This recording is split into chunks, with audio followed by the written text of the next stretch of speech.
I would like to begin by thanking the SPD and all my friends here who have made it possible for me to come to receive the Willy Brandt Prize and to talk to you. Talk to you not just because I think I have anything special to say, but because I would like to strengthen the ties of friendship and understanding between us. When I was told that I had been awarded the Willy Brandt Prize for International Understanding, Freedom and Peace, I wondered what that had to do with the work that I had been doing in my country. What is the connection between international understanding, freedom and peace, and the struggle for democracy in one particular country, my country, Burma? It occurred to me that understanding has to begin at home. Understanding has to begin between family, between friends, between people of one particular society before it can spread out to nations and to the whole wide world. And without understanding, there can be neither freedom nor peace, because the peaceful resolution of the many problems that face our human world are based on understanding. Unless we have the ability to understand different points of view, we will not be able to bring peace in a world where each and every human being has his or her own point of view. That is only natural. We cannot all be alike, and it's just as well. I think it would be extremely boring if we were all alike. And I've always said that those who believe that everybody can be alike are not Democrats. They are those who believe in dictatorship. One mind, one will, one command. That's not democracy. Democracy means differences. It means choice. But choice means responsibility. Because if you make the wrong choice, you affect those who live around you. Your choice does not affect you alone, but your family, your friends, your society, your country, the world in which we live. In order to make the right choice, which I would say is a responsible choice, taking into consideration the needs of others, you have to be educated in the broad sense of the word. In my country, we have suffered from a devastating fall in the standard of education. At one time, soon after Burma became independent, although we had suffered terribly during the Second World War, we were considered the most progressive nation in Southeast Asia. This was largely because we had a sound political, not just a sound political system, but we had a sound educational system. Burma, at the beginning of our independence, faced many challenges. There were many insurgencies. We had been devastated by the war. We were not a rich nation, although we had a lot of potential. But because our education system was good and our people were full of confidence in their ability to meet the challenges of our new situation, we forged ahead in spite of the difficulties.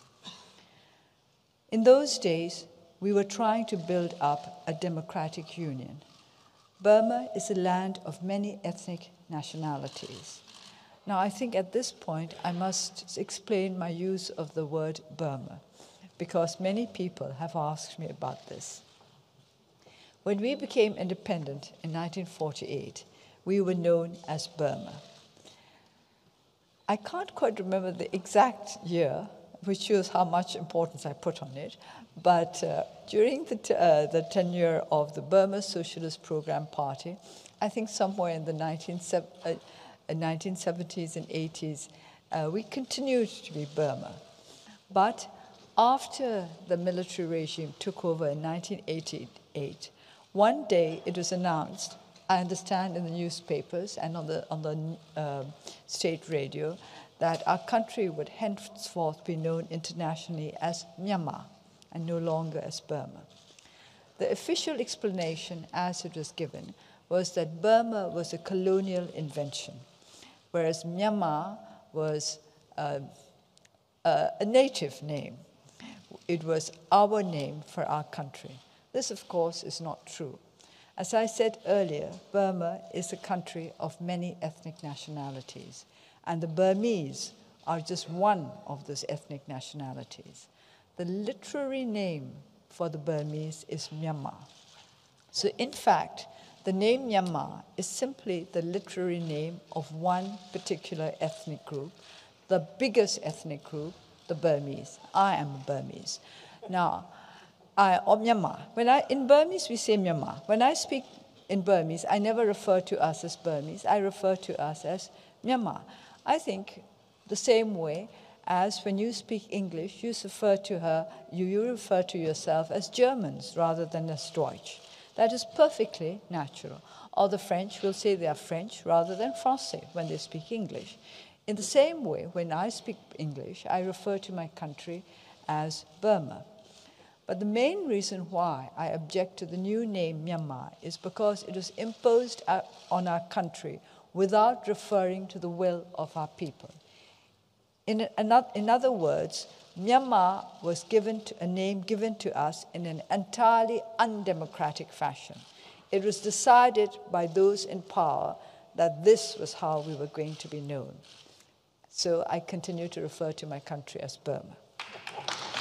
But as somebody who believes in democracy, every one of you may decide for yourself whether to refer to to my country as Burma or Myanmar. Both are equally acceptable to me if you use it out of your own free will and not because somebody has forced you to use that name. So to go back to what I was saying, when we became independent, we had many challenges to meet, many problems to overcome.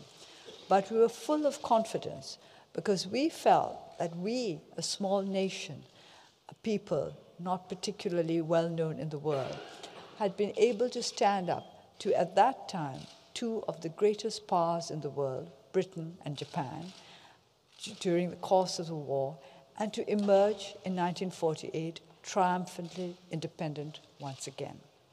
But independence means, again, like democracy, choice and responsibility. You have to choose for yourself the path that you're going to walk, and you have to take the responsibility for whatever you may meet along that path.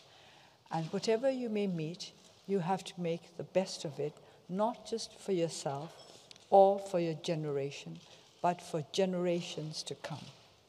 And that is where education comes in. Because we had a sound education system there, we were confident that we would be able to continue to walk the right path towards building a nation that was a true democratic union of different peoples, all united in their diversity. However, that was not how things emerged. The military coup that took place in 1962 heralded an authoritarian regime that has lasted over 50 years. That is half a century, more than half a century. People forget that we were under military dictatorship for more than half a century. At one point, the military dictatorship was known as the Burma Socialist Program Party. But names don't mean anything. The truth of the matter was that our country was ruled by military dictators officially until 2010. In 2010, there were elections which have placed in power a government that is no longer in military uniform, but we are still under the power, under the authority of a constitution which gives the military a very special role in the life of our nation. The special position of the military is written into our constitution. If any of you has studied this constitution, you will realize that it is not a democratic one. And the challenge that we face today is to change the constitution to make sure that our country will truly enjoy the rights and values of democracy. Unless we change the constitution, unless the necessary amendments are made, so-called democratic reform in Burma will be no more than window dressing. It will go so far and no further. I think this is the big issue that we have to face today. But there are other issues that have arisen because of the tentative steps towards democracy that have been taken since 2010. As we become freer, we have to bear more responsibilities. We have to cope with our fears, with our prejudices, with the necessity to give understanding to those who are different from us. And in many ways, these are greater and more difficult challenges than coping with oppression, with coping with injustice. Because when we have to cope with oppression and injustice, we are strengthened by the knowledge that we are struggling for what is right. But when we have to cope with our own fears and prejudices, it's an entirely different matter altogether. Very few people are able to see their own prejudices as prejudices. It is much easier to recognize others' prejudices. But most important and most dangerous of all is our inability to recognize our own prejudices and our own fears. I do not think we need to be ashamed of the fact that we can be fearful. Human beings are fearful. I doubt that there has ever been a single human being who did not know fear. People have talked about me as being very courageous, but that does not mean that I have not known fear. It simply means that I have had to learn to cope with my own fears and to overcome them and to make sure that they do not distort my values and my life.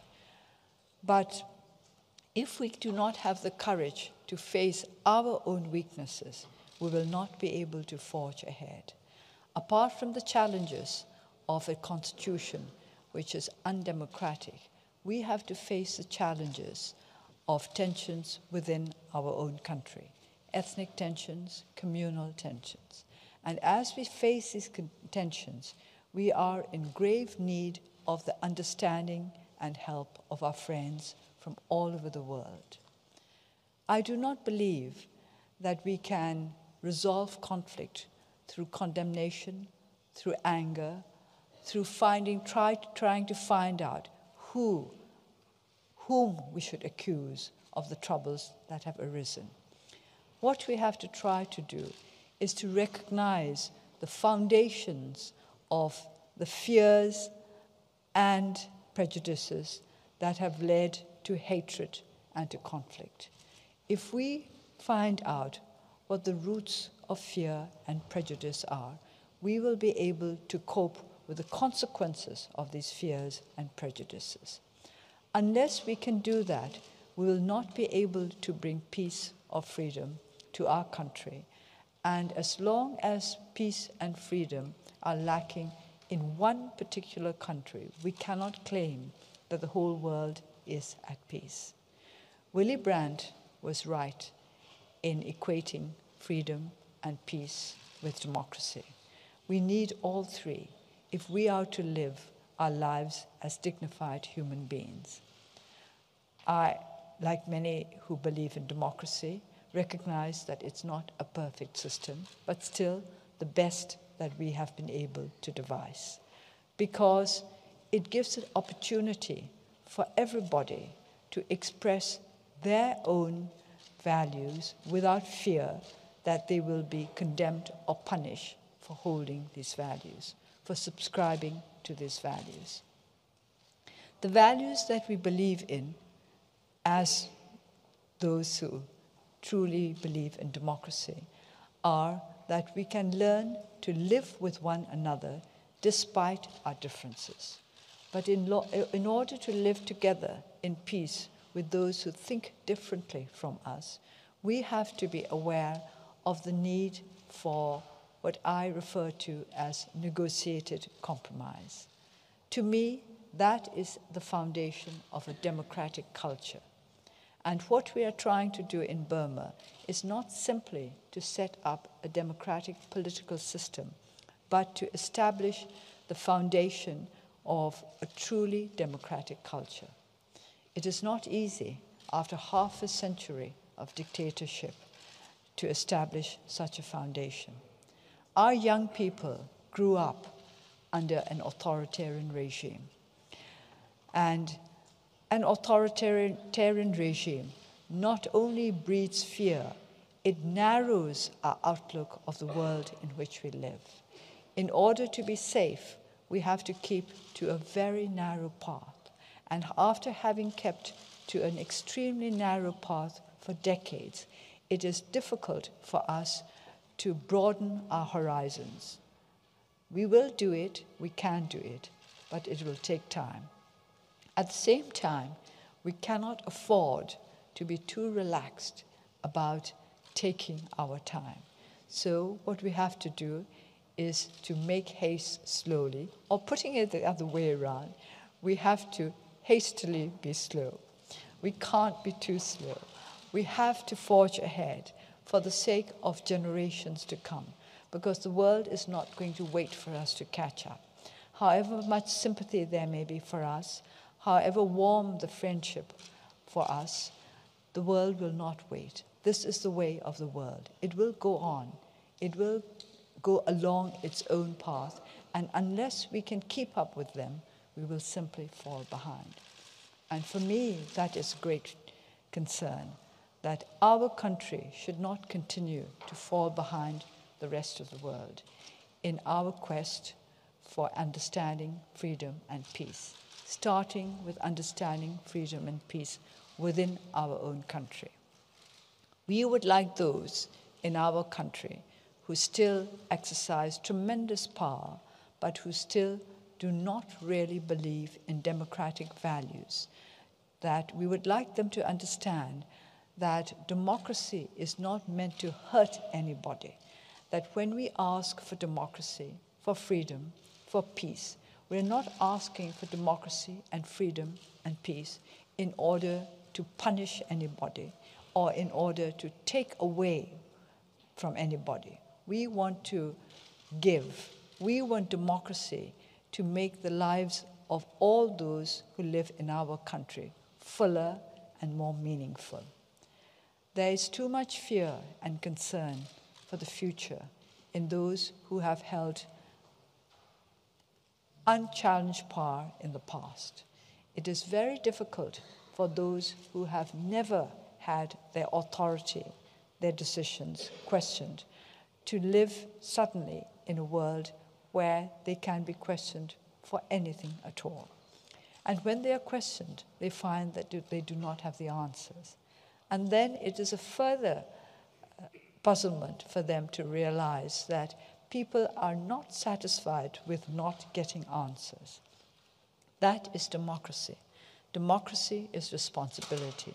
If you want to assume a position of power and influence in a democracy, you have to be prepared to answer. You are answerable to the people who have put you in a position of influence. This is what elections are about. The people elect you that you may act for them. And if they are not convinced that you are acting in their interests for them, they have the right to question you. They have the right to challenge you. They have the right not to elect you again. This is what all those who have decided that they will walk the path of democracy need to understand. Unfortunately, this is not clear to many members of our government who were also members of the previous government. Just because you change your clothes, that is to say, just because you change out of military uniform into civilian clothes, it does not mean that your mindset changes automatically. The way in which you have operated for decades does not change automatically in 3 years. You keep to that same way of thinking, but that has to change. Without changing your mindset, you cannot really bring about the kind of change that will truly benefit your society, particularly if the society is newly emerging from dictatorship into democracy. Burma is not yet a democracy. We have been given the chance to build a democratic society. We have not yet built one. But because we have been given the chance, because we now have a choice, we are at a most sensitive, most dangerous time in the path of our evolution. Many people have talked about the difficulties and dangers we faced previously under the military regime. But I think that the dangers that we face now are greater, because this is a time when we have the chance to make our nation the kind of nation we have hoped for a long time. And such chances do not come again easily. We have to take this chance while we can and to make the best of it. And in this, we need the support and help of our friends. Those of you who have been experienced in the transition from authoritarianism to democracy, those of you who have been involved in facing the challenges of different ways of thinking, clashing, and to find an answer out of these clashes. Those of you who have had to build unity out of diversity. Those of you who have worked for reconciliation between different ideologies and different peoples. I think Willy Brandt would have understood our problems. He would have understood perfectly why national reconciliation is so important for us. My party, the National League for Democracy, when it was founded in 1988, placed national reconciliation at the top of our agenda. Without national reconciliation, we would not be able to forge ahead. And for us, national reconciliation had many faces. It was reconciliation between the military regime and our civilian population. It was reconciliation between those who believed in authoritarianism and those who believed in democracy. It was reconciliation between different ethnic groups and different communities. National reconciliation will have to be the foundation of the democratic union that we wish to build. I do not think you would find anybody in Burma who would object to the idea of a truly democratic union based on understanding between all our different ethnic groups and communities. But how we achieve that union has yet to be decided. There are those who theoretically wish for a union but are not doing enough to bring about unity. How can you have a union without unity? And how can you have a unity without understanding? And how can you have understanding unless you are prepared to let go of some of your own prejudices and some of your own desires, that we may all live together in harmony and in peace? So democracy is not just a matter of getting, it is also a matter of giving up. Giving up some of the things that you hold dear, if you know, if you have the courage to recognize that what you hold dear may not work for our nation as a whole. This is what we have to cope with now in Burma as we proceed along the path that has been opened to us. In an emergency democracy, the most important elections are not the first ones, but usually the second or the third. Those are the elections that will decide whether or not we have genuinely decided to walk the democratic path. In Burma, we have had two major elections, two elections of historic importance. One was in 1990, and this was when my party, the National League for Democracy, won 82% of the seats. Because we won too many seats, we were not only not allowed to form a legislature, the great majority of our leaders ended up in jail or under house arrest. That was in 1990. Now, the second historic elections were held in 2010. Those elections were held as part of the 7-step roadmap that was laid down by the military government in 2003. This was step number 6, preceded by the step that made this present constitution legal. There was a referendum in 2008 to adopt this constitution, and according to this referendum, 92% of our people thought that the constitution was desirable. This is very interesting because I don't think 92% of them went to the polls at all. But still, strange things can happen. And we understand that this figure, I understand that this figure, 92%, means that the constitution that was adopted in 2008 was every bit as popular as the constitution that was adopted in 1974, also with 92%.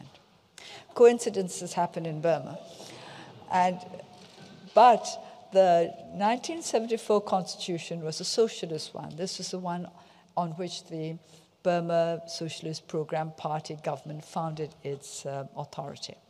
Now, the 2008 constitution, also adopted by 92%, is the foundation on which this present government has founded its authority. And it's also interesting that in the 2010 elections that were held as a result of the 2008 constitution, the present ruling party won 82% of the seats, very similar to the percentage by which the NLD won in 1990. As I said, Burma is a land of coincidences. Now we are moving towards the 2015 elections. Of course, I must refer in passing to the 2012 by-elections, which the NLD contested. We boycotted the 2010 elections because they were based on a constitution which we did not consider democratic or desirable. But we came to an understanding with the government in 2011, and consequently, we contested the 2012 by-elections. But now, the next elections will be in 2015. And these elections, the way in which they are held and how Burmese politics evolve during this year will decide whether or not Burma is firmly on the road to democracy. Many people talk about 2015, but I've always held that the crucial year is this year, 2014. Whatever happens in 2014 will decide the shape of 2015.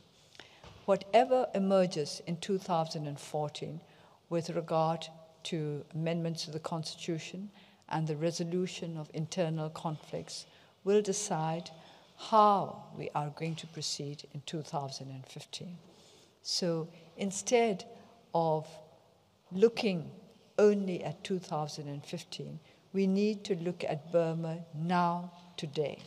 How democratic is the present society in Burma? How committed is the present ruling government to democratic values and practices? I heard this morning that the chairman of the Elections Commission, and I think I should mention that the Elections Commission chairman is appointed by the president, so that it is not exactly a neutral, objective body, announced that in subsequent elections, only candidates will be allowed to campaign for their constituencies and not the leaders of parties. That is to say, I will not be allowed to campaign for my party members in other constituencies than the own in which I would be contesting. I asked the President of the legislature, your legislature, President Lambert, this morning, whether the same rules apply in Germany. He was astonished. And I think most Democrats would be astonished.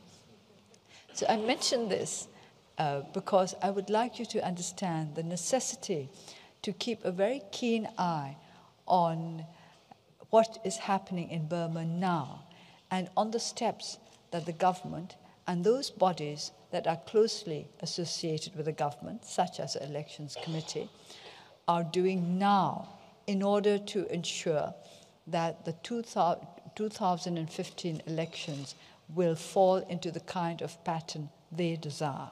That is not necessarily the democratic pattern.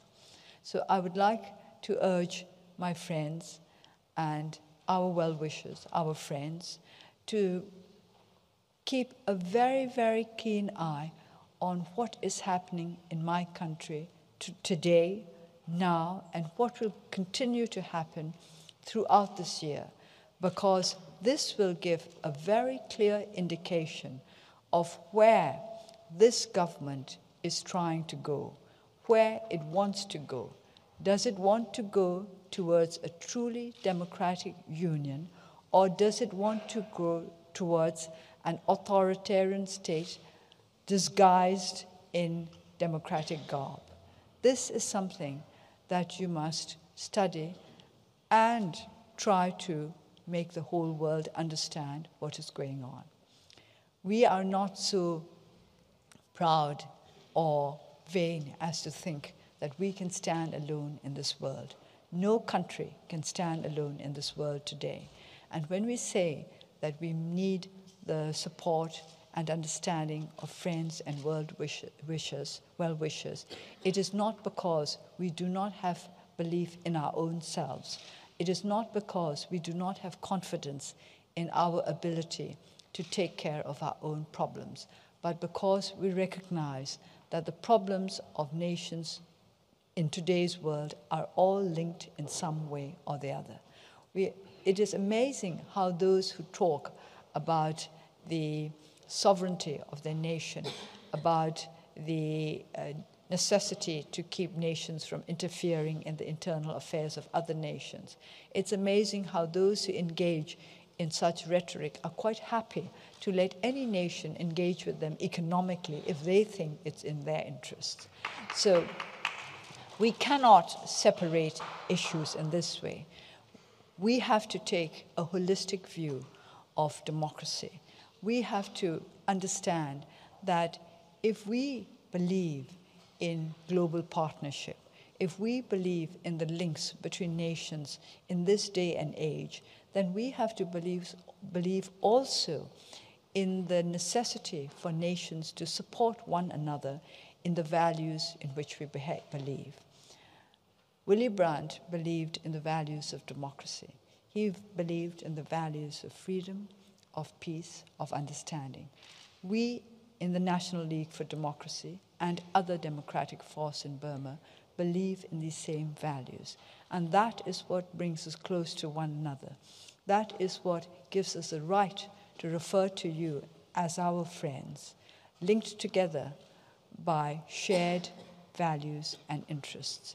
We who have never met, we still feel that we can understand one another better than those with whom we have had very close links for years and years.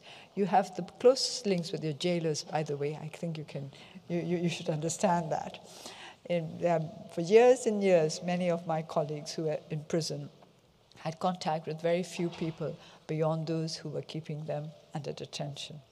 But that is not the same as friendship. That is not the same as shared values. But yet, it is these very jailers that we wish to be our friends, our colleagues, the people who will march with us together in our efforts to construct a new nation. This is why national reconciliation for us is the basis of a democratic union that will stand up to the challenges of the future. I have absolute confidence in the potential of our people to make Burma once again the most progressive nation in our region. But before we get to that point, there are many challenges that we have to overcome. And I would like to request you, our friends and well-wishers to help us in overcoming these challenges. Not materially necessarily, but spiritually and with the force of your belief in the values for which Willy Brandt stood. It is with great pride and at the same time with great humility that I accept this prize, because any prize that one accepts is a responsibility. When you accept a prize for freedom and peace and democracy, you commit yourself to those values. If you are unable to accept those values, then logically and ethically, you have to reject that prize. And I have no intention of rejecting the prize. Apart from anything else we needed, it is a very generous prize, and I would like to say that I would use it towards education in my country, because education is essential to building up the kind of broad understanding, the kind of flexibility of the intellect that I would like our young people to possess. It is this flexibility of the intellect that will enable them to overcome their fears and prejudices and to establish the roots of a nation that is truly able to build unity out of diversity. And I would like to conclude by thanking all of you who have given us courage and hope and who have strengthened us throughout our struggle. There were days when we felt that we had been abandoned. We felt that the world had forgotten us. And then suddenly, a voice from far away would remind us that we had not been forgotten, that there were people who still cared, people who were of a different race, of a different religion, a different color, a different country, but who were human like us and who continued to care for us. It is for this caring, it is for this way in which you have never abandoned us that I would like to thank you today, all of you who are here, the SBDC, all of you who are not here, but who believe in what we who are here believe in. And most of all, I would like to say how much I appreciate the fact that a man such as Willy Brandt lived. Thank you.